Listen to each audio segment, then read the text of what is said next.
Notre première lecture se fait dans l'Exode, chapitre 12, versets 12 à 20.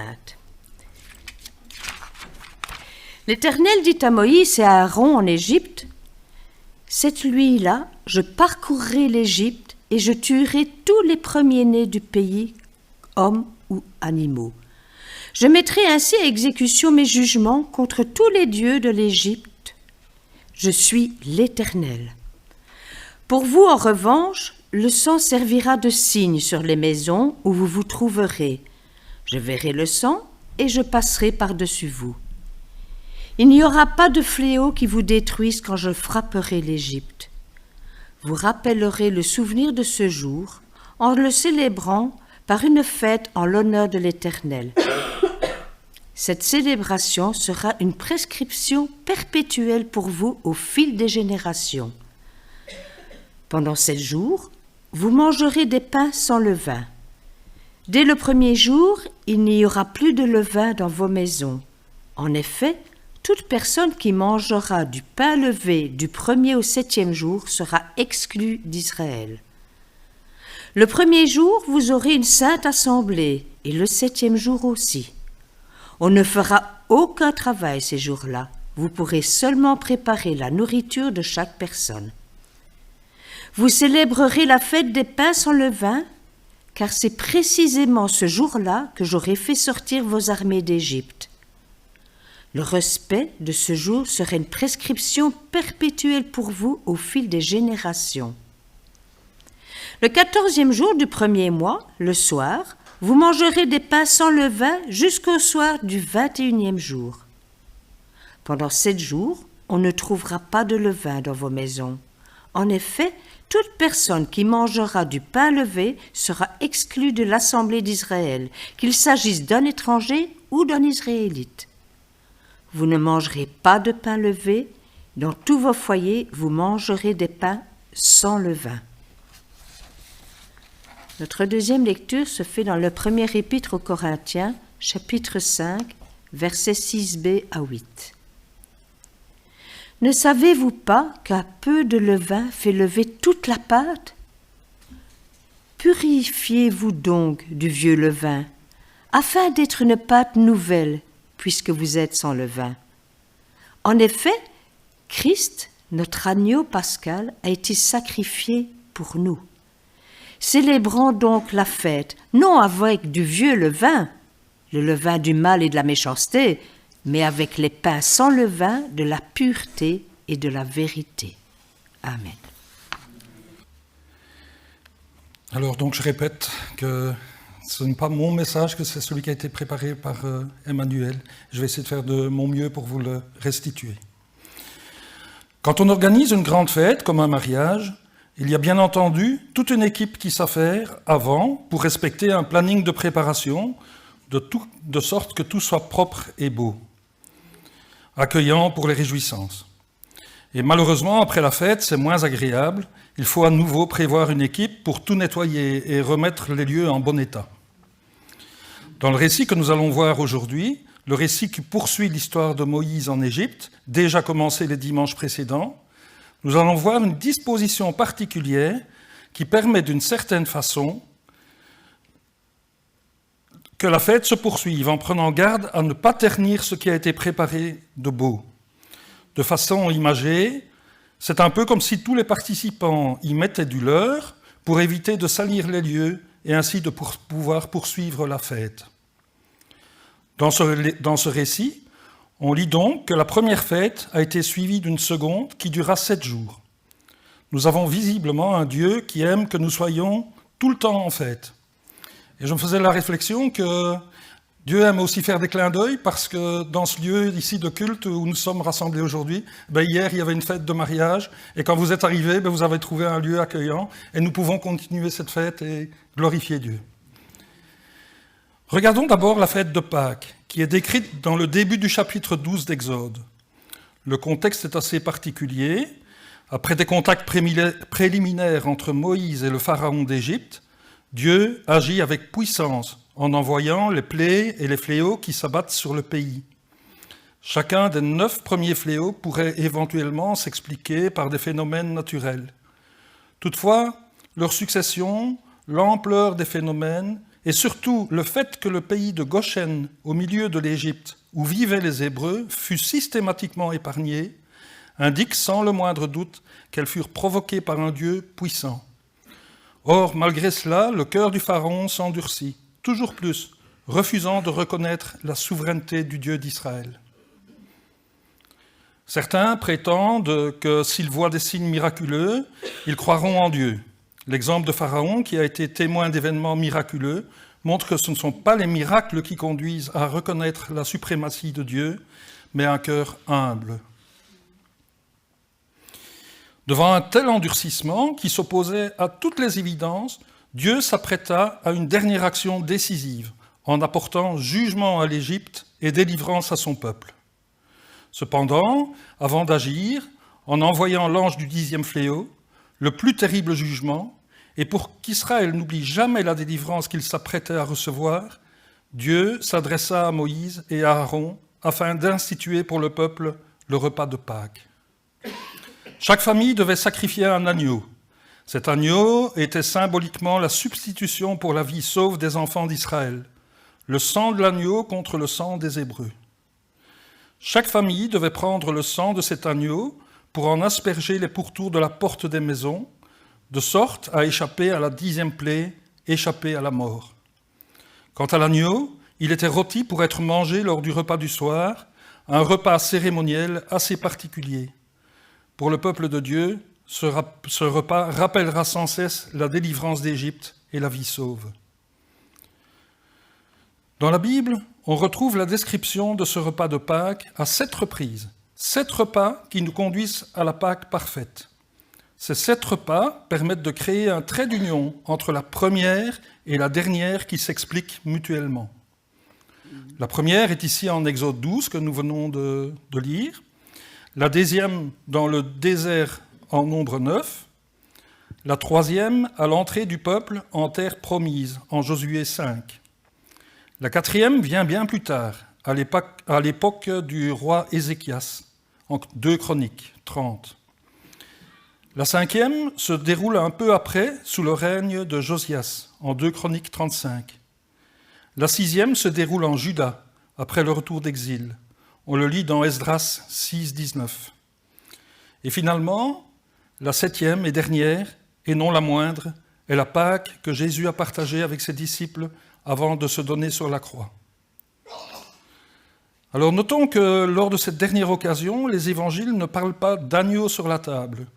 C'est lors de ce repas que Jésus institua un nouveau rite, la Sainte Seine avec le pain et le vin représentant son propre corps et son sang, c'est-à-dire sa vie, qu'il donna pour la délivrance de l'humanité par rapport au péché. Jésus se livra lui-même comme l'agneau de Pâques pour la délivrance du peuple de Dieu. Son sang fut donné à la croix en compensation pour la vie des enfants du peuple de Dieu. Quand nous partageons la Sainte Seine, quand nous buvons le vin, nous annonçons la nouvelle Pâque. Le vin rappelle la vie de l'agneau de Dieu, la vie du Christ donnée pour notre délivrance, pour notre salut. Durant le repas de Pâques, on mangeait également du pain sans levain, un pain non levé, symbolisant la rapidité du départ. Mais pas seulement. La Pâque est célébrée le 14e jour du mois de Nissan. Et ici, j'ajoute un petit commentaire au texte d'Emmanuel. Le mois de Nissan n'a rien à voir avec le constructeur automobile. Du même nom, il s'agit du 7e mois dans le calendrier hébraïque, qui est à cheval sur le mois de mars et d'avril. Et donc je disais, la Pâque était célébrée le 14e jour du mois de Nissan, mais viennent directement après 7 jours de fête, du 15e au 21e jour du mois. Fête appelée fête des pains sans levain. Une semaine de fête complète, où tout le monde était en repos, une semaine marquée par une célébration au début et une autre à la fin. Mais pourquoi donc cette fête qui prolongeait ainsi la fête de Pâques ? Comme cela a été dit, à Pâques, on se rappelait la délivrance, mais aussi du jugement. C'est donc un moment doux amer. Et même encore aujourd'hui, avec la Sainte Seine, on se souvient bien entendu de la délivrance que Christ a offerte, mais aussi de son jugement à la croix à notre place. Cependant, ce sentiment aigre-doux laisse rapidement la place à la joie de la liberté retrouvée. la fête des pains sans levain, vient après l'œuvre salvatrice de Dieu. C'est donc essentiellement une fête de reconnaissance et de louange. Mais alors une autre question se pose. Pourquoi donc cette fête est-elle symbolisée par l'absence de levain ? Le levain n'est pas mauvais en soi. D'ailleurs, Jésus l'a mentionné comme illustration pour décrire la croissance du royaume de Dieu. Toutefois, il est aussi vrai qu'à d'autres moments, il a utilisé l'image du levain pour décrire une réalité pernicieuse qui grossit si on n'y prend pas garde. C'est ainsi qu'il a dit à ses disciples dans l'évangile de Luc, « Méfiez-vous du levain des pharisiens, qui est l'hypocrisie. » Mais allons plus loin dans la réflexion. Pour mieux comprendre la fête des pains sans levain, la deuxième lecture extraite de la première lettre de Paul à l'église de Corinthe peut nous aider. De fait, on nous trouve des éléments vraiment parallèles. Tout d'abord, Paul appelle à se purifier du vieux levain, comme le fait Moïse envers le peuple hébreu. Ensuite, il mentionne l'agneau pascal qui rappelle la Pâque célébrée juste avant la fête des pains sans levain. Et enfin, il parle de la fête à célébrer non avec du vieux levain, le levain du mal et de la méchanceté, mais avec les pains sans levain de la pureté et de la vérité. L'apôtre Paul, qui, rappelons-le, est un grand théologien, issu du judaïsme, reprend clairement l'institution ancienne dans une perspective nouvelle, après le sacrifice de Jésus comme agneau pascal. Après avoir reçu la délivrance, il y a un appel à un renouveau sans le vieux levain, à une vie nouvelle, où on prend garde à ne plus se mettre sous la servitude, mais à vivre la joie du salut. On voit en Exode que le repas de Pâques correspond au sacrifice de l'agneau et à la touche finale de l'œuvre de délivrance accomplie par Dieu. Cependant, la délivrance fut effective une semaine après, soit à la fin de la fête des pains sans levain. Le peuple hébreu était donc entre les deux, dans le déjà et le pas encore.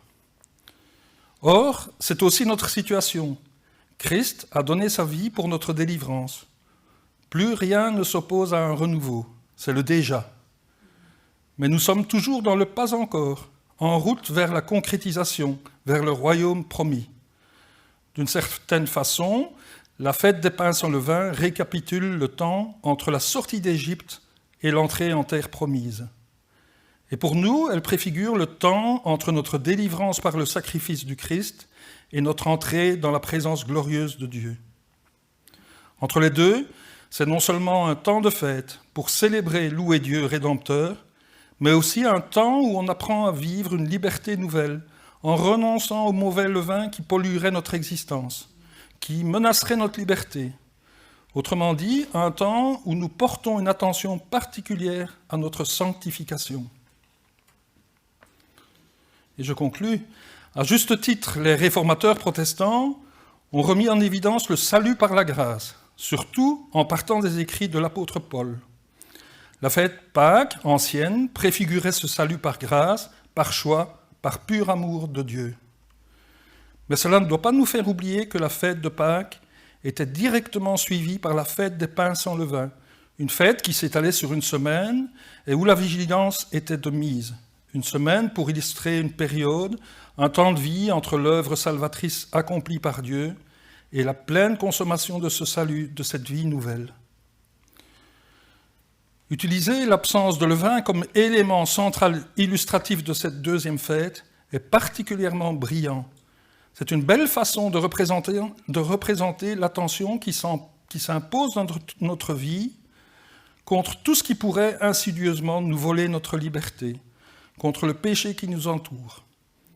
Christ nous a libérés et sanctifiés. Cette liberté ne doit pas être utilisée ni pour nous exposer à des pratiques mauvaises, ni pour corrompre notre sanctification, qui est notre ticket d'entrée auprès de Dieu. La vie chrétienne, c'est en quelque sorte les prémices de la fête qui sera célébrée éternellement, autour de la table dressée, la table céleste en présence de Dieu. Puisque Dieu nous a mis à part, puisqu'il a donné son propre Fils pour nous épargner, que notre vie glorifie ce Dieu qui nous donne cette espérance, que notre façon de vivre et notre fréquentation soient le sujet de toute notre attention, pour éviter de nous corrompre par du levain qui nous empêcherait de goûter à la liberté nouvelle. À Dieu soit toute la gloire. Amen. Et je voudrais clôturer ce message par une prière. Seigneur, nous faisons partie du peuple qui a compris, à qui tu as donné le salut, et donc nous sommes dans le déjà. Par contre, nous savons que ton retour, même si ton retour est pour bientôt, nous devons encore nous sommes dans le temps de la patience. Et je te demande, Seigneur, vraiment de nous aider à éliminer tout ce mauvais levain qui est en nous, pour que nous puissions vraiment être des lumières, pour être des témoins, pour nous sanctifier, de façon à nous présenter purs devant toi quand ce jour viendra. Amen.